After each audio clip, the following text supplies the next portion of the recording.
Welcome back to another episode of the Lofty Lender podcast. Today, I am joined by Brad Johnson. Brad was raised in Des Moines and is a premier residential real estate professional with over 20 years of experience and hundreds of homes sold throughout the metro. Since 2003, Brad has built a reputation for discretion, results, and exceptional client services. With 6 years of experience as a home builder, Brad brings rare insight into construction quality, design decisions, and long-term value, giving his clients a strategic advantage whether they're buying, selling, or building custom homes. While he's widely known for luxury real estate, Brad is equally passionate about helping first-time home buyers navigate the process with clarity and confidence. Outside of real estate, Brad is a dedicated triathlete and marathon runner who applies discipline, precision, and performance to every aspect of his life and business. He enjoys golf, traveling, and spending time with family. Brad's married to the love of his life, also a successful realtor, and together they form a trusted real estate partnership rooted in integrity and experience and excellence. He's also the proud father of two sons living on the West Coast. Welcome to the show, Brad. So, growing up in Des Moines, what early experiences kind of shaped your work ethic and approach to success? I grew up in it's kind of a different answer, but I grew up in a toxic family. So once I got away from my family, I got into trying to figure out how to be successful. I worked in the restaurant industry and met a developer in the restaurant industry, and I asked him to teach me how to make money. He said, "Go get your real estate license and we'll go from there." And from there, it led to, "Hey, we're going to open up a home building company together. Are you interested?" Yes. And everything just kind of avalanched really fast and furious. So it kind of forced me to learn the business very quickly and love every minute of it. Everything that I do is awesome. Awesome. So, how has so you got Nancy, your wife? How has being married to her as a top producing agent influenced the way you've done your business? Oh, she influences everything I do. She's been my rock. I went through treatment in 2005 for methamphetamines. When I got out, before that, she said, "Get help or get out." Um, she said, "I will be your number one support. I will be there forever as long as you stay clean." She joined my team in 2015 after being in the business for 12 years, and my business tripled at that point. So she has a lot of influence on what I do and how I do it. And she runs all the back end things in our business. She does all our social media, all our marketing, all our lead gen. She does everything but dealing with people, and I do all the people stuff. So Yeah, I don't think I've ever seen you with a piece of paper. You're always out talking to people, but I don't ever think I've seen you out there with the I do have a Oh, piece of look at paper that. right here. Purchase contracts in hand, ready to write. Awesome. You know what? There's a first time for everything. Absolutely. So you mentioned this, knowing you and knowing your experience and stuff. You've gotten into triathletes and you're running marathons and that kind of stuff. So you talk about your history with drug use and stuff. How did that? You just kind of say, you know what, I got to get clean. So what am I going to do with myself because I've got all this time? Or what was the reason to jump into running that much? That's too much for running for me. Okay, so my wife does all the research for everything. She said when she found out what my issue was, she said, "You know what? There's really not a whole lot of help or there's not a big percentage of people who get clean from this. I don't know if you're going to make it." And when somebody tells me I can't do something, okay, here I go. I'm going to go 100% and make sure that I'm successful at doing this to prove her wrong. And then after a little while, we did some research, and doing extensive workouts helps regenerate those neuron transmitters in your brain that create joy. And so I found out that running was a big part of that. My son was in cross country in high school, and a lot of the parents ran. It's like, well, I'm not going to run. And finally, I showed up at an event, and they said, "Why don't you do the 5K with us?" I said, "I haven't run in 40 years." Ran with them and haven't looked back since. And it has done nothing but good for me, put me in, just calms my brain. It's done a lot of good for me. And that turned into running marathons, 10Ks, half marathons, and then a buddy of mine bet me that I couldn't do an Ironman. Nonetheless, I bought a bike the next day or pretty close to the next day, and trained, and 4 months later did an Ironman. All right. So are you going to do an ultra next? Absolutely not. It's very time consuming, man. When you're training for an Ironman, you're looking at 20 to 40 hours a week besides what you do as a career. And fortunately, my kids are old enough that they weren't around and I didn't have to spend a whole lot of time because they're on the West Coast now. And so I had plenty of time to train. It just takes a lot of time out of the family stuff, but it was definitely worth it. So is the retraining of the neurons and stuff from your research on that, is that related to addiction in general? Is that really any addiction out there or how's I it think it's come? any addiction, probably. Don't quote me on it. I'm not a doctor, but I've done enough research to know that addiction, they call it a disease. My opinion is it's a choice. either educate yourself on the drug before you use it or you don't, and most people don't. When they start drinking, they don't look at what the effect the long-term effect could possibly be or the short-term effect. They just do it and they feel better. Most people do it because Yeah, man, that's so I'm gonna have to figure out what I can do. You know, you say you're stimulating your brain, you're getting new senses of joy, you know, addictions or not. I feel like that's always a good thing for everybody. And I personally have just started, you know, working out, but I'm not running marathons or anything like that. I just have to find a way to do something, I guess, a little more intense. You know, I'm walking uphill for an hour. That's intense to me at this point because I'm feeling pretty fat and lazy. But yeah, and that's just awesome, move. You know motivating. what? We as human beings just need to move. Sitting's the new smoking.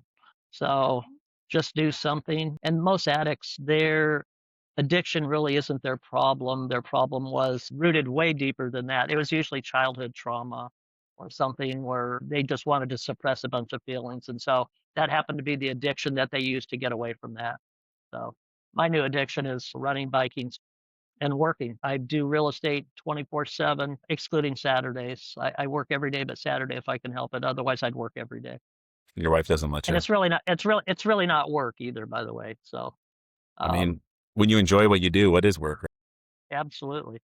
So how does that training then prepare you for like listings, negotiations, client advocacy? How does that come into play? I'll tell you what, it makes you focus. You gotta to hyper focus on every process. Otherwise, in real estate, there's so many moving parts that you drop one ball, it can mess up the whole process from beginning to end. I have a pretty good system in place now for pretty much everything we do, from buying a home, selling a home, the inspection process. When you go to ask somebody, hey, how many people do you think are involved in a real estate transaction? Most people say 8 to 10 people. Well, doing the research, it's more like 40 or 50 people are involved in doing a real estate transaction, and trying to manage all those balls through the process. You drop one ball, it could mess up the whole thing, and then a deal falls apart, or it's potentially going to fall apart. And you have an agent that's brand new on the other side. You just never know what's going to happen. Every deal is a different deal. Yeah, that's awesome. So I know I ran into you at the airport one time, and you told me you were headed out to play around of golf for a quick couple of days away. You enjoy it. You're an avid golfer. What else helps you to reset mentally? You got the running, you got the golfing. What else you do?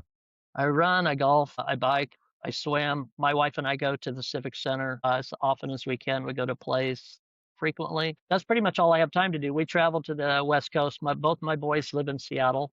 So we go out there a couple times a year, spend some time with them. I got one moving back in December, I think, fingers crossed. Um, but yeah, we spend as much time as we can with our kids, and we like to vacation too. So we do a few vacations every year. It's kind of puts a reset on things. I'm not, well, I'm allowed to have my phone, but I'm really have it on airport mode so I can still do pictures and videos, and I'm not really working while I'm gone. I do sneak away a little bit and work while I'm on vacation, but we usually go on a cruise every year. We'll make sure that we don't share this with your wife, so she doesn't know you sneak away. Well, I don't, you know what? I have nothing to hide from her. People who have nothing to hide, hide nothing, right? There you go. Yep, yep. She's heard it all. She'll say, "Oh, that's Brad speak." So, how does your time as a home builder change the way you evaluate homes for buyers and sellers, even? Going through the process after being a home builder, I was in the sales and marketing. We had two different partners. We had the financial guy, we had the superintendent, the building guy, and then we had the sales and marketing. It really opened my eyes to the process of buying and selling a home, especially new construction.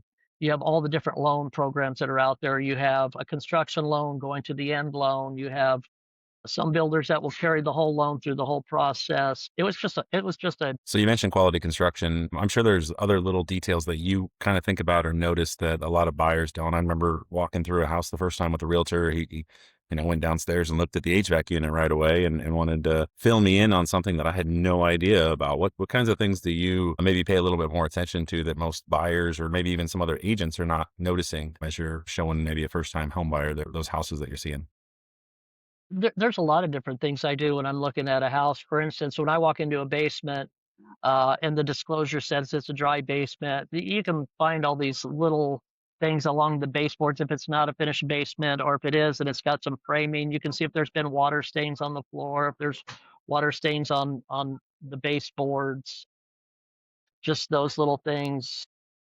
Like you said, HVAC. Most people don't know, but they can look at the serial number on their HVAC and they can tell exactly what year it was built.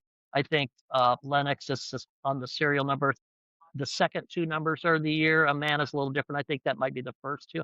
Don't quote me on any of that, but and then as far as upstairs and going through the house, you can pretty much figure out on the windows if like on the big main windows in front, you push on the window, if it's got a lot of movement to it, people just don't check those things. Even home inspectors won't check a lot of that stuff, but just attention to detail on some of the quality of the construction is pretty much what I'm looking at. So you've been doing this for a while. You're successful with doing it. Your wife's successful. She's been in the business for a while. What's the goal? Is the goal to grow? Is the goal to just maintain for a while? Is the goal to retire soon? What's the goal?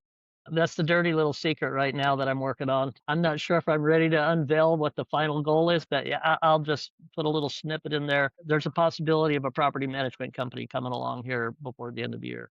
When the market crashed in '08, lost a lot of money, uh, learned a lot of lessons.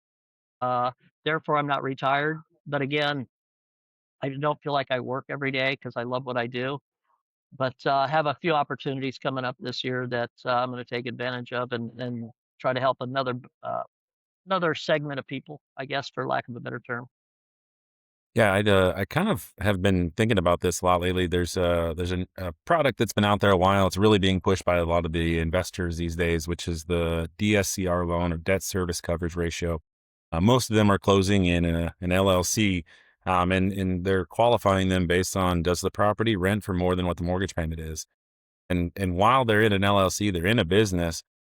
To me, it seems like there's a little more risk out there that's being offered by these investors to kind of skirt around. I mean, it's in my mind, it's still the same thing. We're still finding homes for investors to purchase, so that way we can get more people into homes, we can get more sales to go through, that kind of stuff. But yeah, I don't know. I kind of relate the two together, and I kind of wonder, where does that go? You know, where DSCR loans start popping up, homes start getting sold without, we've got a full appraisal, we've got enough income to offset the rent for the duration, but that's assuming they're rented out. If tenants are all losing their jobs, they're not able to make their rent payment. Businesses have to continue carrying all these monthly payments. So I've just been thinking a lot about those 708 stuff lately, and how these newer loan products are really similar to what we saw back in 0708, with some of the investors just not able to make their mortgage payments because they had so many properties and tenants that couldn't pay. Have you seen an uptick in the DSCR world in your business, as far as investors that are looking to buy? Have you seen more investors coming to the market these days? Absolutely. A lot of people are bringing cash to the table. In fact, it's going to go pretty, a personal opinion. I think it's going to get pretty crazy this year. There's been a lot of pent up interest, and people are ready to spend some money, and people are ready to jump off that fence because rates are starting to settle down a little bit. As far as investors, I've got a pretty good sized investor that buys and sells a lot of stuff, and he's pretty much starting to buy a lot of stuff here the last couple of years and moving that direction. And just talking to some other realtor friends that I meet with on Monday morning, there's some pretty high powered realtors that they're saying the same thing. There's a lot of people with cash on the sidelines that are ready to just go, ready to just take off. So that's what I'm seeing anyway here in central Iowa. That's great. Nationally, nationally, I don't know. I try to stay in our own little window here in Des Moines, Iowa, and central Iowa, and but I've heard bits and pieces of lots of deals falling apart in December. Yeah. Yeah, I hope that this year goes amazingly well, and I also want to say that I hope those cash buyers realize they could stick that in the stock market. They could still get a mortgage. Come talk to me. You know what? And I'll advise them of that. How about that? There you go. Yeah, absolutely. All right, let's get into the quick pick segment here. So, just give me the first thing that pops into your mind. You can just answer yes or no, or you can expand upon it if you'd like. Early morning workout or late afternoon tea time? Oh, you're killing me, Smalls. Early morning workout. Well, see, because I do my early morning workout so I can have my late afternoon tea time. How's that sound? Your golf buddies are not going to want to hear this episode. Oh, they don't care. I do a golf trip every September to Tennessee. We play 36 holes a day for 8 days in a row. And in 2022, after that trip, I drove to Augusta, Georgia, and did the Ironman. So that was kind of a Wow. crazy trip, but it was pretty intense. And you were running the Ironman with blisters, right? Because 36 holes a day, that's a lot of golf. Yeah, but you don't run with your hands, so that's where all the blisters were. True. It was a workout. Listing appointment or buyer consultation? Listing appointment always. I get a listing, I'm going to pick up a couple buyers. So The realtors who are listing heavy in our industry are the successful ones. You look at history, the 60-40 listings to buyers are the successful realtors. So always listing. Road trip or direct flight? My golf trip is a road trip and we play on the way down, but usually direct flight. Definitely saves time. Favorite city you've traveled to? Ooh, that's a good question. I've been to a lot of places. I would say maybe Athens. Athens, Greece was really nice. So we've been to a lot of places in Europe, but any of the cities in Greece were phenomenal. So I would say probably Athens, Greece is probably one of the favorites. St. Petersburg, Russia was pretty cool though too. I thought you were going to say Athens, Georgia. I was like, well, I guess each their own. Okay. When I go big. Let's put it that way. A podcast or music during training? I don't do either. Sometimes on a treadmill when I have to do a 15-mile treadmill run, I'll put some music on, but other than that, I don't outdoors, never on either one. Smart home tech or classic craftsmanship? Classic craftsmanship. I Kind can of see that I'm one. kind of an oxymoron because I'm new construction, but craftsmanship is pretty important to me. Downtown living or suburban retreat? Suburban retreat, 100%. Downtown, I go see my boys in Seattle, and that reminds me why I don't live downtown. How about that? That's great. Mountains or ocean? Race or casual round of golf? I think I already know the answer to this, but it kind of repeats itself. Probably both, but if I had to pick today, it would probably be a casual round of golf. I played a lot of golf last year. Where was your favorite place to golf? I've played a couple places. Well, I played Trump National here when I saw you. I think that's where I was going. I can't remember. In Charlotte, North Carolina. Played a really cool course in Scottsdale called Eagle Mountain.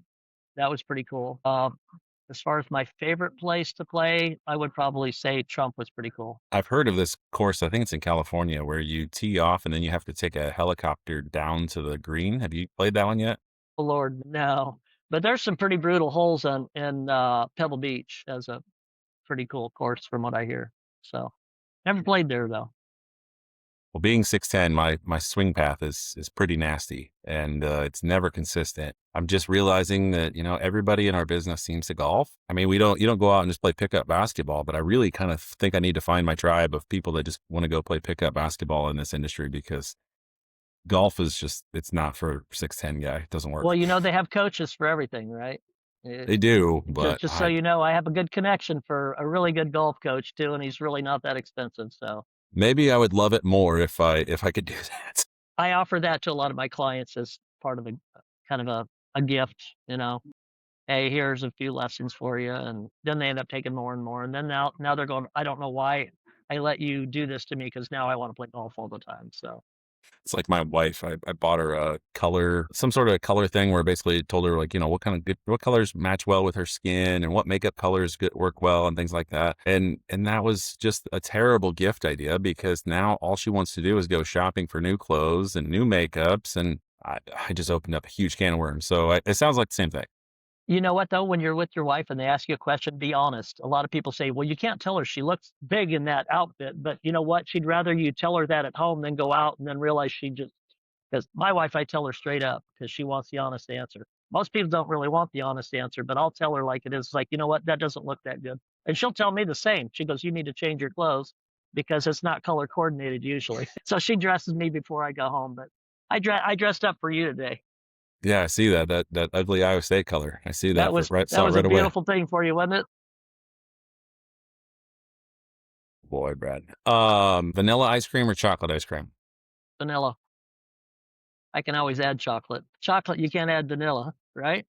Exactly. So yeah, all kinds of things you can do with vanilla ice cream as opposed to chocolate. All right. So getting into the trending topic, you kind of already addressed this a little bit, but you already mentioned that we're seeing that in the Iowa market and even nationally that contracts are starting to fall out, whether it be financing issues, inspections, affordability concerns. How are you advising your clients? And they might come to you and say, Brad, we got under contract, but we're just not sure we want to buy this house because the payment's a little higher than we were hoping for because of insurance or taxes or whatever. How are you talking to your clients and getting them through that or helping them overcome the inevitable buyer's remorse as soon as they get under contract?